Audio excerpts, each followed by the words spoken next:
आता ह्याच्यावरती साहेब आणि म्हणजे DCM CM सगळेच आमचे तिन्ही मंडळी त्याच्यावरती चर्चा चालू आहे आणि असं आम्हाला आता दिसतंय की ह्या आठवड्यामध्ये हा विषय संपायला पाहिजे, कारण बरेचसे दिवस झालेले आहेत आणि येत्या या 3-4 दिवसामध्ये संपल असं दिसतंय.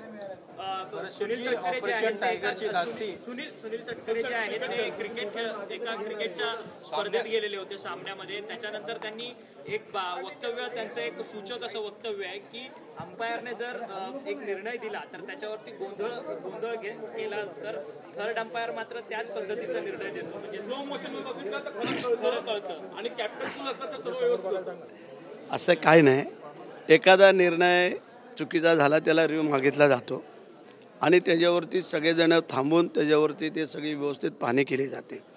एखादा जर त्याच्यामध्ये आपण नेहमी पाहतोय क्रिकेट खेळत असताना पंच अंपायर हे काही देव नसतात, त्यांनी निर्णय दिलेला असतो, परंतु थर्ड अंपायर असतो, त्याचा रिव्ह्यू घेतला जातो आणि योग्य निर्णय दिला जातो.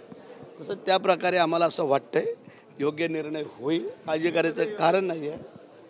हाय हे बघा, प्रश्न असा आहे, प्रत्येकजण आपापल्या परीने सांगणार, बोलणार, सगळं होणार. आज आम्हाला खात्री आहे की CM साहेब असतील, DCM असतील, हे योग्य निर्णय घेतील आणि रायगड जिल्ह्याला न्याय दिला जाईल असं आम्हाला वाटतंय. ऑपरेशन टायगरची धास्ती ठाकरे गटाने घेतलेली, त्यामुळे एकावर एक बैठका त्यांच्या लोकप्रतिनिधींची त्यांनी आयोजित केलेली आहे.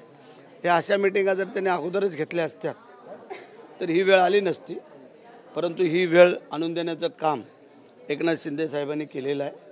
कारण शिंदेसाहेब हे सामान्य माणसाचे नेते आहेत आणि ते काम करत आहेत आणि काम करत आहेत, लोकांना विश्वास वाटतो आहे, म्हणूनच लोक आज त्यांच्याकडे आकर्षले केले जात आहेत आणि अनेक लोक आज लाईनीत आहेत.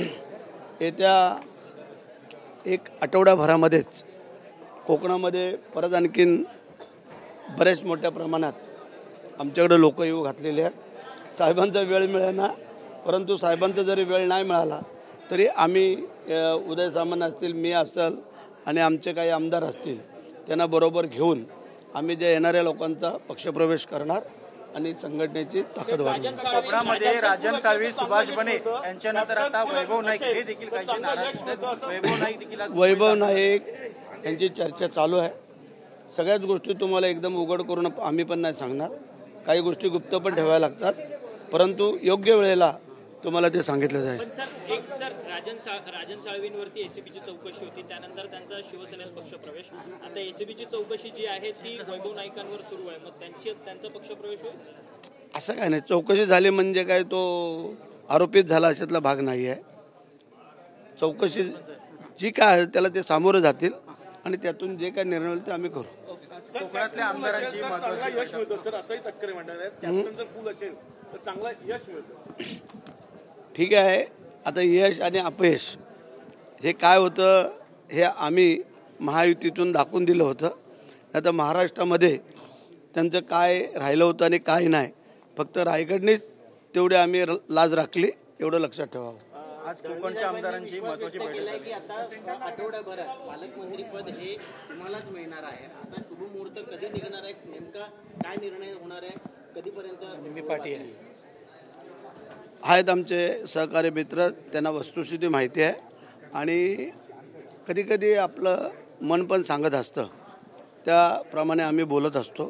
आम्ही सरळ मार्गाने चालणारी मंडळी आहोत, वाकडे तिकडे वाट करत नाही.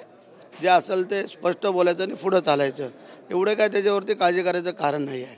परंतु एक वस्तुस्थिती आहे की रायगडमधल्या जवळजवळ 70% लोकांचं म्हणणं आहे की भरत शेठ पालकमंत्री व्हावे, ही त्यांनी इच्छा प्रकट केलेली आहे. कोकणातल्या आमदारांची महत्त्वाची बैठक जी आहे उपमुख्यमंत्री एकनाथ शिंदे यांच्या उपस्थितीत पार पडणार आहे.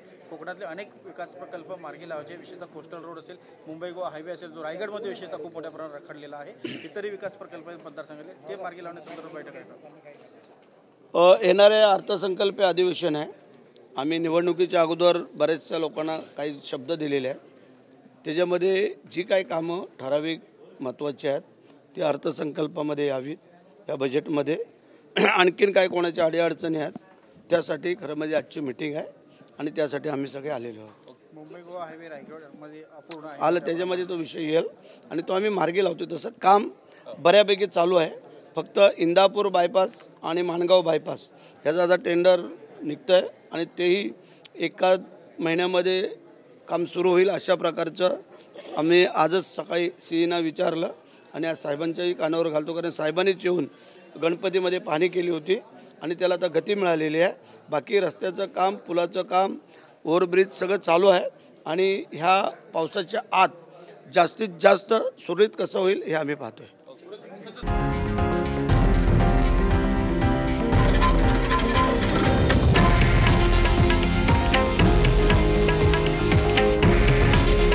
हे आहे देशातील नंबर 1 न्यूज नेटवर्क आणि आपण पाहत आहात TV9 मराठी. काळजी तुमची, हित महाराष्ट्राचं.